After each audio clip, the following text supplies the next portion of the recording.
in that moment, just realized that if I live a life I hated so that someday I could step into my dream and then teach people how to walk a journey that was inspiring to them, I could only ever teach them at the end of that road how to live a life that they hated.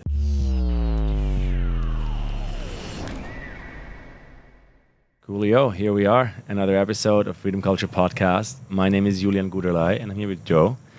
Hi, Joe. Hey. I love hanging out with people in the jungle.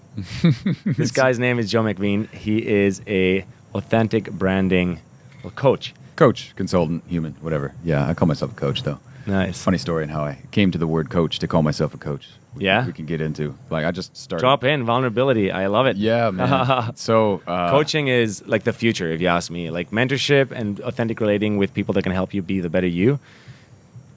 Way to go. When I actually allowed myself to have a coach, my life changed. Really? Yeah, it just got better. Awesome. Yeah, it's Awesome. actually the truth. Me too, man. Yeah. Yeah, I actually didn't know what that word meant. My dream was always to be an inspirational speaker, but like most people, I didn't let myself think that my dream was possible. Maybe some people have awesome upbringings and they're surrounded by people that are super empowering and help them believe in their dreams. But for me, growing up in Cleveland, Ohio, is like, what is it? Who pays a speaker? What does that even mean? You know, there was people on YouTube, but the bridge to that was impossible to cross. But I was working a soul-crushing job, and one day I looked up at the 2017 solar eclipse, actually, and I was like, in that moment, just realized that if I live a life I hated so that someday I could step into my dream and then teach people how to walk a journey that was inspiring to them, I could only ever teach them at the end of that road how to live a life that they hated. So it dawned on me in that one powerful moment that the only answer was to quit and start doing it now, start just leaping somehow. And so I quit, and I'm in this place all of a sudden where I have no idea where the money's going to come from. I've got a rent bill coming up, and just started paying for everything on credit cards. As income stopped rolling in, and I just made Facebook videos every single day, just speaking my truth, just with whatever's there after a meditation. Wow, you just dropped into action and basically activated the equinox. This is rad. I love when cosmic serendipity kind of helps us question our life path. No matter where we are in our life path, I'm a total believer of my own commitment in myself to steadily be able to transform. And I think your vulnerability just now, like, I relate so much. Like, for me, actually, that happened when I worked with BMW at the time. I was living a form of a dream of my own vision as well. Like, that was like the German dream I grew up in. I was an event manager. It was amazing. In Stuttgart, right? They're in Munich, but we were in Vancouver at that event that I'm trying to share my, like, kind of what happened, because I was somewhat aware of it while it occurred. But basically, we were selling... Well, we weren't selling. We were hosting events for people to experience the cars that might later on buy them. But we were basically offering an experience with an oil combustion engine car. And this guy drives up in not even a Tesla, it was a Fiker at the time. And he literally hands me the cable of his electric car. He's like, hey, can you plug this in? And the moment I received this cable into my hand, I was like, wow. Yeah, I think I'm definitely now going to quit my job. And a month later, I was done. I wrapped up the tour and moved on, you know, and then had a soul search for 2 to 6 months to really understand where's my offering for the community that I'm in, which happened to then be Vancouver Island. Yeah, so cool though. But like the vision that you had no space to come into your life when you were filling your time doing something that wasn't in alignment with your soul, right? I think that's where pretty much everybody who's in a situation they don't want to be in is stuck in right now. That's like, yeah, I'd love to do X, Y, Z, be an inspirational speaker or an author or a coach or just play more around the beach. But I've got bills to pay and I got to be realistic and all this sorts of stuff that keeps everybody small and practical. And really the only way bills are to be paid, right? I mean, there's the kind of the back and forth. But it always requires us to also trust a leap of faith and trust ourselves to kind of pivot direction and make steps forward. I think for me, that has a lot to do with staying active. Yeah, it's kind of like your body. You don't go to the gym once and then you've done it, right? You continue to do that every other week or maybe multiple times a week, maybe multiple times a day. Same with reading. You don't read one book. This is something that's a continuous process. Yeah. So work is the same way. So only because a pivot occurs and you maybe leave a job or you have to leave a job or you may leave a job. Yeah. Within the next however long your runway is, even if it's 0 days, within the now, you're able to make a step towards the next available direction, I guess, you know? Absolutely. So tell me more. When was the first time that you started thinking about what would the world look like if everybody would have an authentic brand from their heart? Oh my God. I'm still not even sure what it would look like, because it's such a beautiful concept that we're really still so far from. We've made leaps and bounds progress over decades, but man, starting to realize that, I guess, how much brighter my life could be as soon as I started realizing that my dream could be possible. I'm blind faith realizing it could be possible. Everything around me got better. The people that I attracted into my life were healthier, more empowering, more positive. I found it easier not to have so much self-doubt and negative self-talk, as I had brighter people around me, people who were entrepreneurs and inspirational and things like that. And if my life could evolve so much like this, basically it's like a lot of us are closed flower buds, And when you just allow yourself to have a bias towards action and put yourself in a situation where you're on faith believing that your dream might be possible and taking action in that direction, all of a sudden you become this person who's just opened up, and you have a little bit more freedom for full self-expression. You have a little bit more courage to be seen for who you really are. And when that happens, life naturally pollinates you. Life naturally comes to you. And I've never actually talked about this before, but it just came to me, perhaps because we're in the jungle. It's definitely because we're in the jungle. These are the kind of things that happen when you spend extended times in nature. I mean, this is just 3 days that we're into this experience. Even after 5, 6, 7 days, we luckily are able to go to Envision tomorrow, I believe. So we're going to have continuous time in nature, I guess. But after 6, 7, 8 days, like, your mind starts ticking in a very different ways. Like the linear way of thinking to get to a solution starts not being the first alternative in your mind. There's like a form of trust and faith in the pollination of natural kind of life or creation or photosynthesis in plants, and the way we interact with all the species around us and how we move through the space. I feel like the jungle invites me into very different life experiences than I have in the city. So for me, that's one of the reasons why I'm here. It's consistently offering diversity to my life experience. So the epigenetic process of me living as the DNA genetic body I am, like, thrives, fosters, facilitates something that I really enjoy or want to enjoy. Or if it's challenging, that I can go through to transform in a peaceful and held or safe or somewhat safe kind of conscious creation that I think life is, And I think this experience, what you just beautifully explained, is what life is always trying to give to us. This feeling of like you're taken care of, synchronicities right around the corner, all of your dreams are this far away from you. You know, like, love that. I love that. Yeah, like life is always trying to do that, but when you're so stuffed up with stuff that doesn't align with you, that's not your heart, that's not your passion, that you never actually consciously designed into your life, it's just what came to you. I think a lot of people are stuck in that place where, synchronicity sounds like a myth. And it is, and experientially it is a myth to them, because they're not thoughts, feelings, and actions aligned with what could bring them into the jungle of their life, so to speak. Maybe it's this beautiful place where you really have to trust life first. And I think we talked a little bit on the hike in here. If we did the 3-hour hike in here, which was epic, by the way. I mean, just hiking into a place like Punta Mona does mean like seeing how many different species of plants and animals. Like, oh man, we saw a sloth, we saw monkeys, we saw. I had a spider on my face. You had a spider on your face. Yeah, I definitely opted out of that experience, but you bravely stepped in. So that's pretty cool. Yeah, I think it's the jungle is just that rich. Yeah, absolutely. And we had a conversation there about how, yes, heart-centeredness is very important. Spirituality is beautiful. Have a vision board for sure. Light your candles. Do your meditation. All that stuff. But you have to have a bias towards action, because life will only ever meet you halfway and not a step further. Boom. That's 100% true to my life experience. Yeah, for sure. And a lot of people, like I help a lot of very heart-centered entrepreneurs really figure out how to navigate the business world, because so many people, like they lit the candles, they did the vision board, they did all that stuff. They're like, I'm doing the law of attraction thing. Why am I not rich? And the answer is you haven't really started to think about life practically and stop to think of your ego like some demon in your head. Yeah. But it's a tool. Everything's a tool. Well, I would say from the teachers that I followed, we're 100% spiritual and we're 100% material. There's no exclusivity. There's no separation. There's no separation. Right. Yeah, it's a non-dual way of living and embracing. And for me, honestly, I'd say practicing. Yeah, for sure. Yeah. So let me ask you some rapid fire questions, just to kind of mix it up a bit. So you can say either yes or no, or either or both, or love it, whichever one you prefer. What do you prefer, bungalow or camp tent? Bungalow. Oh my God.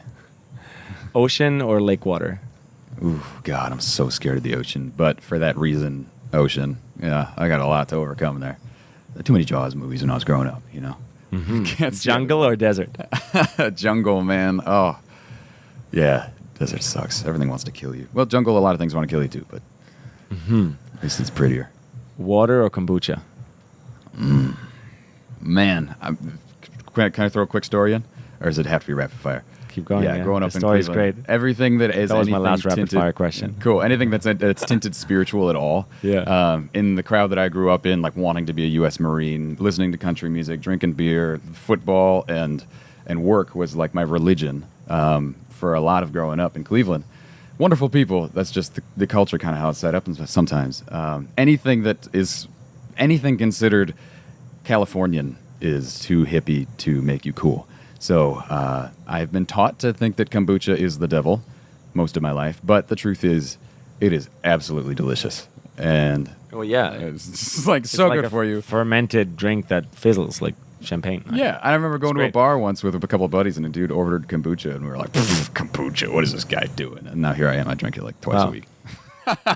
It's a very real story. Thanks for that vulnerable share. I think it's so curious to see all these different cultural patterns that 8 billion humans bring to the table, because there's a lot of culture out there, and there's a lot of way how we also suppress our culture. Yeah. So I always love to learn more, because I can't even imagine how it would be to grow up in Ohio. I actually have no idea, because I didn't grow up there. Yeah. So thanks for sharing this. No worries, man. So, Joe, what does freedom culture mean to you?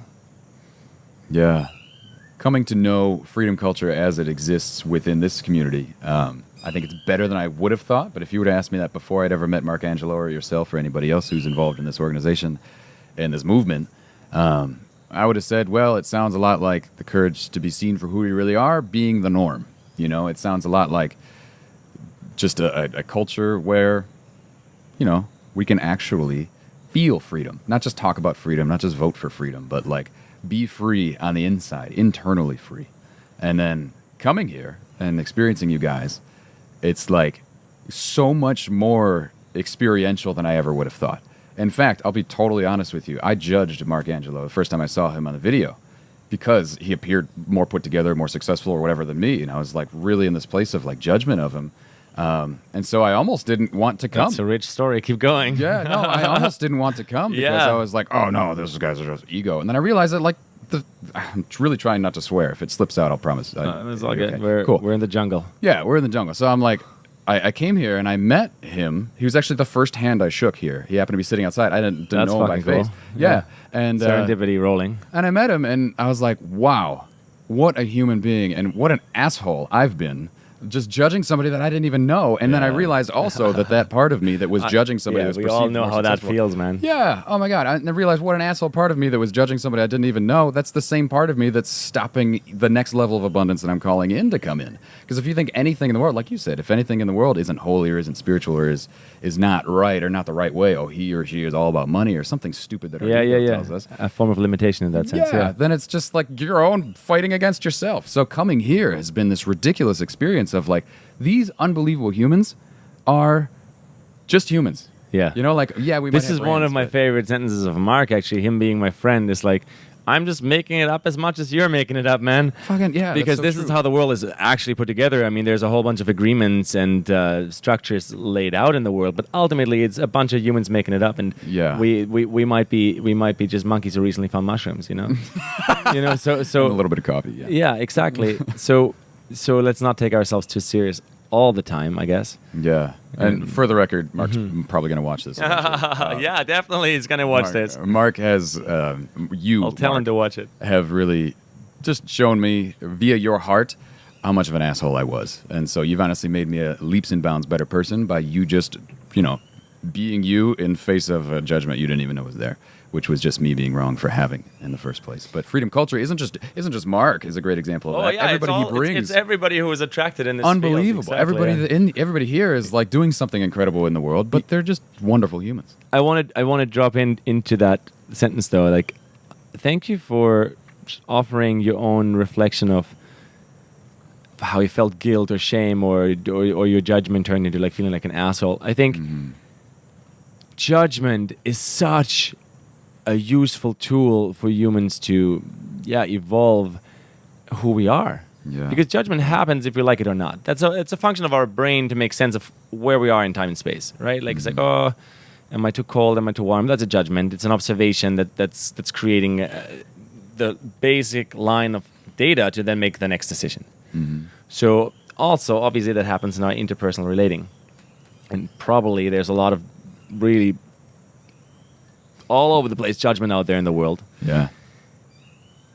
And yet sometimes judgment, when we start looking at it, and it actually there's like curiosity or excitement in there, and we're like, let me just follow those breadcrumbs that the universe lined out there. Then the judgment turns into like the trim tab, like the leverage point where if we just lean in and do that step of action that we just talked about a little earlier, life shows us. Life is like, oh, and I also got your back. Here's another 100 awesome humans that dream of a world like you dream of, and are in fact already embodying it, right? Because as you said, we're 100% spiritual and 100% material. So light the candles, meditate, do it daily, do your breath work, repeat your mantras, upgrade your neurolinguistic programming, upgrade the toolkit of what it means to be a human. Just like you'd update the iOS on your iPhone, And then also be a material being that creates something that's either artistic or creative or innovative and helps better the state of the world. Yeah. I love that you help people do that. So we have like another question or two, and I host a show called Green Planet, Blue Planet, and awesome. I'm on a quest about the topic Earth Vision. So I'm all about sharing this idea of what is the world that we'd actually believe is worth living in? What would it actually look and feel like? And I know a lot of people already live in a world that they think is worth living in, which is beautiful. And we have shared global goals like the Sustainable Development Goals, the SDGs, that are, like the to-do list of the world in 2019. Like beyond that, what is the more beautiful world your heart knows is possible? Yeah, words are tough when it comes to this because obviously it's just a feeling thing, but the best words I could put onto it would be a world where everybody is internally and externally free to be their brightest self. So internally is a really important part because we've all got these demons and this self-doubt, and this negative self-image, and this negative self-thinking, and all sorts of crap that goes on in our head. And like we talked about judgment and ego and all sorts of stuff that stops us from even thinking our dreams impossible, and then when we think they're possible, thinking that the avenues to make them happen sooner are bad or judge against those, So like inwardly, like we are so one of our worst enemies, And then so that's the inward side, but then outwardly free, that's like society, That's like having the laws set up in such that you could start a business, which in America we can. Of course, it's very easy, but in a lot of places in the world, they're not so free to do so, and the economy is just terrible. And sometimes you can be born into a situation where no matter how big you dream or how many times you stumble into a YouTube video, if you're lucky enough to have access to YouTube, like still you're not allowed. Like some places in the Middle East, if you're a woman or something like that. So the future that I envision is far bigger than just internal transformation, but it's also external transformation in the form of like societal cradling of this, enabling the spiritual to come into the practical, like you said, like letting it start in the inside and then come into the outside and having people free to create and be fulfilled. Because I think that's the only way we end up fulfilled is when we're creating from our vision of what's possible versus creating because it's the situation we're put into. Absolutely.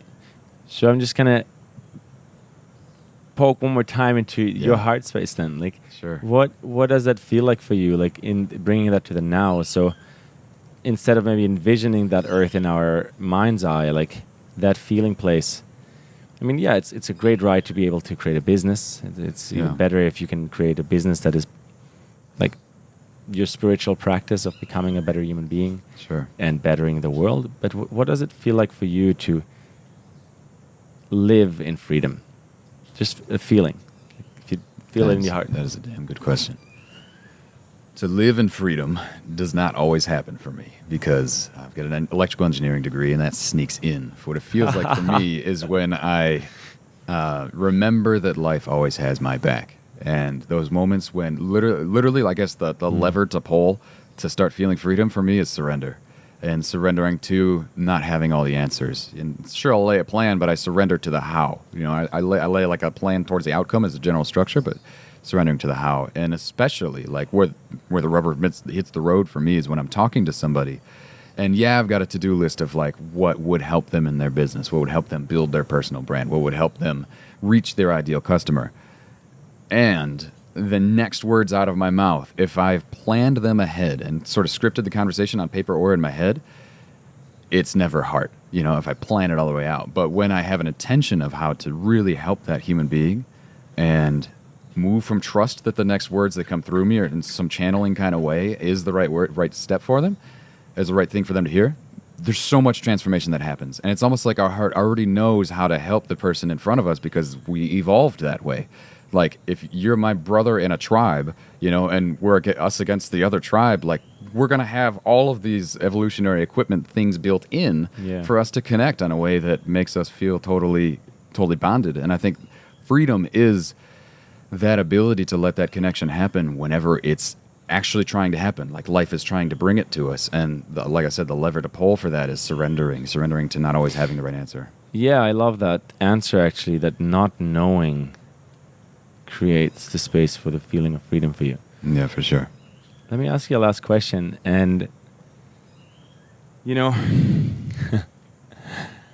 not knowing, I'm pondering that still. It's so powerful. Not knowing is, I love you for not knowing what to say next. Exactly. I don't know what to say next, and I'm totally allowing that. So let me come up with an emerging question in this moment without needing to make it up from something that I thought I'm going to ask you. Let me ask the other way around then. Is there anything you'd like to share that like recently made you smile or gave you like just this feedback that life has you back? Yeah. The reason that I'm here was because now it's like Tuesday? Friday of last week when we were meeting for the mastermind, like my girlfriend Kelly had a ticket to come. But I thought it was all just like sustainable community people, you know, with Mark Angelo, who I didn't totally resonate with his videos. So like I wasn't like down to come. And I came to drop her off in San Jose, Costa Rica. I was just going to go to the beach and meet her in Envision. And then, like I said, I met Mark Angelo. I shook his hand. And then I met Marcus and I shook his hand. I met Denver and I shook his hand. And I was like, these people are amazing. And I'm like being called. I didn't know what it was right away. So I went back and laid down on my bed in the hotel. I didn't know that. This is such a rad story. Oh my God, I know. I laid down in my hotel. I was like, oh shit, something's happening here. All right. And so like Kelly came back in the room. I was like, honey, yeah, Joe, just want to throw this out there. What if I went over there? I know they're preparing for a dinner and like kicking off the mastermind tonight, but what if I went over there and said like, hey, do you guys have another ticket somehow? Like, I'm happy to Venmo you whatever it costs, but I need to be here, you know? And so we talked to like 3 different people. Garrett, Sam, I'm glad you're here. Me too, man. Yeah, but that was totally surrender because I had a plan of how I was going to be. I was just going to go to the hostel and just crank out the next thing, you know, related to my Facebook group and an upcoming book and all this stuff. Right. I was just going to like live behind a laptop at a hostel somewhere. And in the moment, like this thing, it happens in my stomach, you know, and this thing was like, Joe, you came here like a moth to a light strip for a reason. Fucking follow it. Follow the love. Yeah. Joe, follow the love. Where can people find your work and find out more about the authentic branding work you do? Yeah. So if you want to follow me on Facebook or Instagram, it's Joe McVeen, JoeMC VEEN. Yeah, and so I'm always sharing things that come up just like this, you know. And so people have given me a lot of content strategies. If you got to plan, you know, give this piece of content, this piece of content, this piece of content, whatever, and like research stuff and give the 7 easiest steps to blah, blah, blah. But what I do is just like get into a state of feeling and then just like authentically share whatever comes through in videos. Sometimes I like cry in videos. Sometimes just like I just want to show an example of authentically being seen for who you really are. Yeah, fuck yes to authentically being ourselves. Joe, such a pleasure. And let's talk about offline how we can support each other more in this bigger dream you actually mentioned. Yeah. Of stepping onto stage and sharing more and more about how your freedom is another trim tap, another leverage point. Absolutely, man. For massive transformation. Yeah. Awesome. Sweet, dude. Love you, buddy. Yeah.